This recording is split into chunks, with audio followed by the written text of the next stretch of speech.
কল্পনা করুন আজ থেকে ৫,০০০ বছর পরের পৃথিবীর কথা। নিউ ইয়র্কের গগনচুম্বী অট্টালিকাগুলো ঢেকে গেছে আমাজনের মতো ঘন জঙ্গলে। দুবাইয়ের বুর্জ খালিফা চাপা পড়েছে সাহারার তপ্ত বালির নিচে। লন্ডনের বিগ বেন কিংবা প্যারিসের আইফেল টাওয়ার সবকিছুই হয়তো তখন সাগরের গভীরে। ভবিষ্যতের কোনো এক প্রত্নতত্ত্ববিদের দল মাটি খুঁড়ে বের করছে আমাদের এই বর্তমান সভ্যতার ধ্বংসাবশেষ, আর তারা অবাক হয়ে ভাবছে এত উন্নত, এত আধুনিক একটি সভ্যতা হঠাৎ করে কোথায় হারিয়ে গেল, কি হয়েছিল তাদের সাথে। অবাস্তব মনে হচ্ছে, কিন্তু মানব ইতিহাসের পাতায় ঠিক এমনটাই ঘটেছে বারবার। আজ আমরা যে স্মার্টফোন, ইন্টারনেট আর কৃত্রিম বুদ্ধিমত্তার অহংকারে মত্ত, হাজার হাজার বছর আগে এমন কিছু সভ্যতা ছিল যারা তাদের সময়ের তুলনায় ছিল কল্পনাতীতভাবে উন্নত। তারা বিশাল সব নগরী বানিয়েছিল, আকাশের গ্রহ নক্ষত্রের নিখুঁত হিসাব কষেছিল, আর তৈরি করেছিল এমন সব স্থাপত্য যা আজকের বিজ্ঞানীদেরও ভাবিয়ে তোলে। কিন্তু তারপর হঠাৎ করেই সব শেষ। কোনো এক অজানা কারণে, যেন জাদুর মতো, পৃথিবীর বুক থেকে নিশ্চিহ্ন হয়ে গেল এই মহান সভ্যতাগুলো। তারা কোথায় গেল? কেন তারা তাদের সাজানো শহর ছেড়ে পালিয়ে গেল? মহামারী, যুদ্ধ, নাকি প্রকৃতির চরম প্রতিশোধ? আজকের এই ডকুমেন্টারিতে আমরা সময়ের পাতা উল্টে ফিরে যাব সেই হারিয়ে যাওয়া পৃথিবীতে। আমরা উন্মোচন করার চেষ্টা করব মানব ইতিহাসের সবচেয়ে বড় ৫টি অমীমাংসিত রহস্য। প্রস্তুত হন, কারণ এই অতীতের গল্পগুলোর মধ্যেই হয়তো লুকিয়ে আছে আমাদের ভবিষ্যতের সতর্কবাণী। ভিডিওটি অবশ্যই শেষ পর্যন্ত দেখবেন, কারণ আজ আমরা জানব প্রাচীন সভ্যতার লোপ পাওয়ার সেই রহস্যময় গল্প, যার পেছনে লুকিয়ে আছে এমন কিছু সত্য যা হয়তো আপনি আগে কখনো শোনেননি। আর আপনি যদি আমাদের চ্যানেলে নতুন হয়ে থাকেন, তাহলে অবশ্যই সাবস্ক্রাইব করে বেল আইকনটি প্রেস করুন, যাতে নতুন ভিডিও আপলোড হলেই সবার আগে জানতে পারেন। আমাদের যাত্রা শুরু হচ্ছে আজ থেকে প্রায় ৪,৫০০ বছর আগে। স্থান বর্তমান ভারত ও পাকিস্তানের সিন্ধু নদের অববাহিকা। সমসাময়িক মিশর এবং মেসোপটেমিয়ার চেয়েও বিশাল অঞ্চল জুড়ে গড়ে উঠেছিল মানব ইতিহাসের অন্যতম শ্রেষ্ঠ একটি সভ্যতা, সিন্ধু সভ্যতা বা ইন্ডাস ভ্যালি সিভিলাইজেশন। মহেঞ্জোদারো এবং হরপ্পার রাস্তায় হাঁটলে আপনি অবাক না হয়ে পারবেন না। আজকের আধুনিক শহরগুলোর মতো তাদের রাস্তাগুলো ছিল গ্রিড সিস্টেমে তৈরি, অর্থাৎ সোজা এবং একে অপরকে সমকোণে ছেদ করা। তাদের ছিল পৃথিবীর প্রথম উন্নত ড্রেনেজ সিস্টেম বা পয় নিষ্কাশন ব্যবস্থা। প্রতিটি বাড়িতে ছিল নিজস্ব কুয়ো এবং শৌচাগার। তাদের তৈরি পোড়ামাটির ইটগুলো ছিল এতই নিখুঁত যে হাজার বছর পরেও সেগুলো অক্ষত রয়েছে। কিন্তু সিন্ধু সভ্যতার সবচেয়ে বড় রহস্য তাদের উন্নতি নয়, বরং তাদের শান্তি। মিশর বা মেসোপটেমিয়ার মতো সিন্ধু সভ্যতায় কোনো বিশাল রাজপ্রাসাদ পাওয়া যায়নি কোনো ভয়ঙ্কর অস্ত্রের ভাণ্ডার কিংবা যুদ্ধের বিশাল কোনো প্রমাণ। মনে করা হয় তারা ছিল অত্যন্ত শান্তিপ্রিয় এবং বাণিজ্য নির্ভর একটি সমাজ। কিন্তু এই শান্তির সমাজ কিভাবে ধ্বংস হল? ১৯২০-র দশকে যখন এই শহরগুলো প্রথম আবিষ্কৃত হয়, বিজ্ঞানীরা চমকে গিয়েছিলেন। মহেঞ্জোদারোর রাস্তায় পাওয়া গিয়েছিল ছড়িয়ে ছিটিয়ে থাকা অসংখ্য কঙ্কাল। দেখে মনে হচ্ছিল হঠাৎ কোনো এক বিপর্যয় এসে গ্রাস করেছিল পুরো শহরটিকে। বিজ্ঞানীদের মতে সিন্ধু সভ্যতার পতনের প্রধান কারণ ছিল জলবায়ু পরিবর্তন বা ক্লাইমেট চেঞ্জ। আজ থেকে প্রায় ৩৯০০ বছর আগে বর্ষাচক্র বা মনসুন সাইকেলে এক বিশাল পরিবর্তন আসে। যে সরস্বতী এবং সিন্ধু নদী তাদের জীবন বাঁচিয়ে রেখেছিল, সেই নদীগুলো শুকিয়ে যেতে শুরু করে। ভূগাঠনিক পরিবর্তনের কারণে নদীর গতিপথ পাল্টে যায়। ভাবুন তো সেই দিনগুলোর কথা। বছরের পর বছর বৃষ্টি নেই, মাঠের ফসল পুড়ে ছাই হয়ে যাচ্ছে। যে শহরগুলো একসময় বাণিজ্যের কোলাহলে মুখরিত থাকত, সেখানে নেমে এলো লাশের গন্ধ আর হাহাকার। মানুষ বাধ্য হল তাদের প্রাণপ্রিয় শহর ছেড়ে পূর্ব দিকে গঙ্গা নদীর অববাহিকায় পাড়ি জমাতে।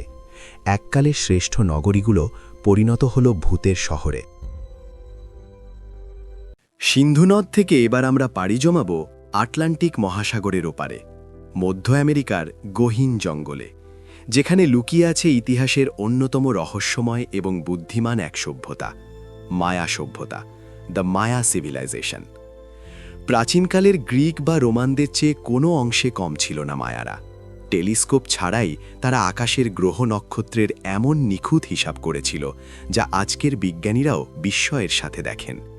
তারা আবিষ্কার করেছিল শূন্যের ধারণা, তৈরি করেছিল ইতিহাসের অন্যতম নির্ভুল ক্যালেন্ডার এবং নির্মাণ করেছিল বিশাল সব পিরামিড, যা কোনো চাকা বা ধাতব যন্ত্র ছাড়াই শুধু মানুষের শ্রমে তৈরি হয়েছিল। কিন্তু মায়াদের এই উজ্জ্বল ইতিহাসের একটি অন্ধকার দিকও ছিল। তারা বিশ্বাস করত দেবতাদের সন্তুষ্ট করতে না পারলে পৃথিবী ধ্বংস হয়ে যাবে, আর দেবতাদের সবচেয়ে প্রিয় খাবার হল মানুষের রক্ত। খরা বা দুর্যোগের সময় তারা তাদের পিরামিডের চূড়ায় নিয়ে যেত বন্দীদের। ধারালো পাথরের ছুরি দিয়ে জীবিত মানুষের বুক চিরে বের করে আনত স্পন্দিত হৃৎপিণ্ড। কিন্তু এত রক্ত, এত প্রার্থনাও তাদের বাঁচাতে পারেনি। 900 খ্রিস্টাব্দের দিকে হঠাৎ করেই মায়ারা তাদের এই বিশাল শহরগুলো চিরতরে ত্যাগ করে। তারা কি হারিয়ে গিয়েছিল?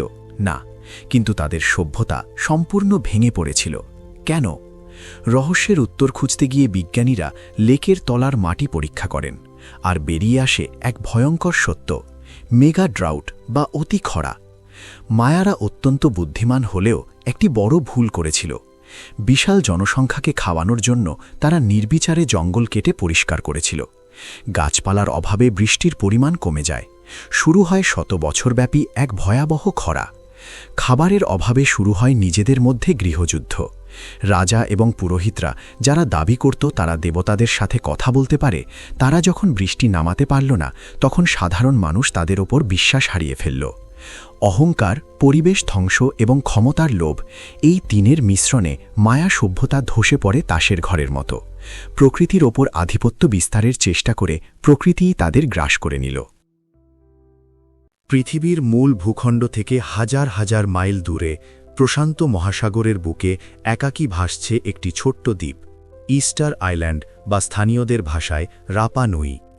এই দ্বীপটি বিখ্যাত এর রহস্যময় মূর্তিগুলোর জন্য, যাদের বলা হয় মোয়াই। কয়েক টন ওজনের এই বিশাল পাথরের মূর্তিগুলো দ্বীপের অধিবাসীরা কিভাবে পাহাড় কেটে তৈরি করেছিল এবং কিভাবে এত দূরে বহন করে এনেছিল তা আজও এক বড় বিস্ময়। কিন্তু ইস্টার আইল্যান্ডের আসল রহস্য এই মূর্তিগুলো নয়, আসল রহস্য হল এই দ্বীপের মানুষদের মর্মান্তিক পরিণতি। প্রথম যখন পলিনেশিয়ান নাবিকরা এই দ্বীপে পা রাখে, দ্বীপটি ছিল বিশাল সব পাম গাছে ঢাকা এক স্বর্গরাজ্য। তারা সেখানে বসতি স্থাপন করে, জনসংখ্যা বাড়তে থাকে।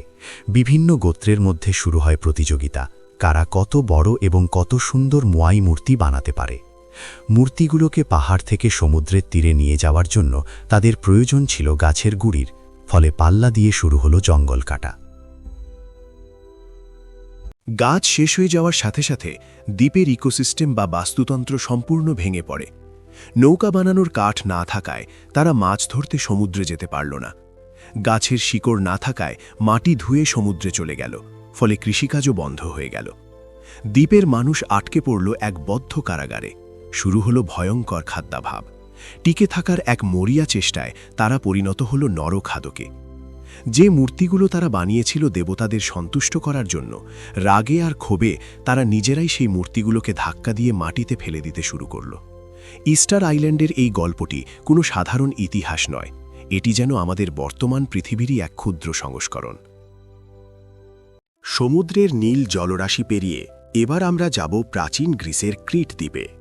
ব্রোঞ্জ যুগে, অর্থাৎ আজ থেকে প্রায় 4000 বছর আগে, এখানে গড়ে উঠেছিল ইউরোপের প্রথম উন্নত সভ্যতা, মিনোয়ান সভ্যতা।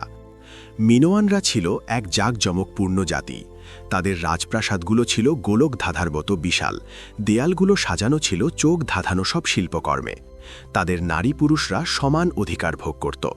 তারা ছিল ভূমধ্য সাগরের শ্রেষ্ঠ নাবিক এবং ব্যবসায়ী। গ্রিক পুরাণে বলা হয় আটলান্টিস নামের এক হারিয়ে যাওয়া শহরের কথা, যা এক রাতেই সমুদ্রের নিচে তলিয়ে গিয়েছিল। অনেক বিজ্ঞানীর ধারণা এই আটলান্টিসের মিথ বা রূপকথার জন্ম হয়েছিল মিনোয়ান সভ্যতার ভয়ঙ্কর পতন থেকে।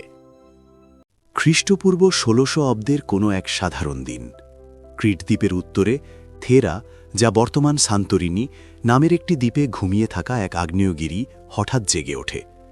মানব ইতিহাসের অন্যতম ভয়াবহ এই অগ্ন্যুৎপাতের শক্তি ছিল হিরোশিমায় ফেলা পারমাণবিক বোমার চেয়ে 1000 গুণ বেশি। কয়েক সেকেন্ডের মধ্যে পুরো আকাশ কালো ছাইয়ে ঢেকে যায়, সূর্য অদৃশ্য হয়ে যায়। কিন্তু বিপর্যয় সেখানেই থেমে থাকেনি। এই অগ্ন্যুৎপাতের ফলে সমুদ্রে সৃষ্টি হয় প্রায় 150 ফুট উঁচু এক বিশাল সুনামি। সেই দানবীয় ঢেউ আছড়ে পড়ে মিনোয়ানদের সাজানো গোছানো শহরগুলোর ওপর। তাদের নৌবহর, বন্দর, কৃষিজমি সবকিছু এক নিমেষে ধ্বংস হয়ে যায়। সমুদ্রের লবণাক্ত জলে মাটি বিষাক্ত হয়ে যায়। মিনোয়ানরা এক রাতে নিশ্চিহ্ন হয়নি ঠিকই, কিন্তু এই প্রাকৃতিক বিপর্যয় তাদের মেরুদণ্ড ভেঙে দিয়েছিল।